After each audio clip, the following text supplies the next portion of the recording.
আসসালামু আলাইকুম ওয়া রাহমাতুল্লাহি ওয়া বারাকাতুহু। এ আশিকানে রসুল, আপনারা সকলে কেমন আছেন?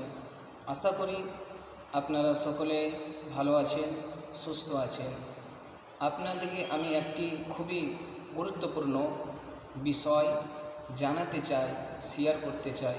হুজুরে আকরাম সাল্লাল্লাহু তাআলা আলাইহি ওয়াসাল্লাম ইরশাদ করতে আছেন, নবী পাক বলতে আছেন, যেই বান্দা এক ওয়াক্ত নামাজ ইচ্ছা করে ছেড়ে দিয়েছে, ওই বান্দার নাম জাহান্নামের গেটে লিখে দেওয়া হবে, যে গেট দিয়ে ওই ব্যক্তি প্রবেশ করবে।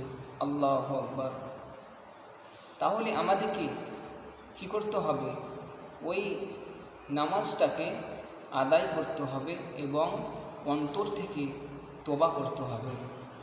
আল্লাহ তাবারক ওয়া তাআলা আমাদের সকলকে যেন নামাজ পড়ার জন্য হেদায়েত দান করে এবং শয়তানের ওয়াসওয়াসা থেকে আমাদের সকলকে যেন দূরে রাখে। আসসালামু আলাইকুম ওয়া রাহমাতুল্লাহি ওয়া বারাকাতুহু। সকলে ভালো থাকবেন, সুস্থ থাকবেন।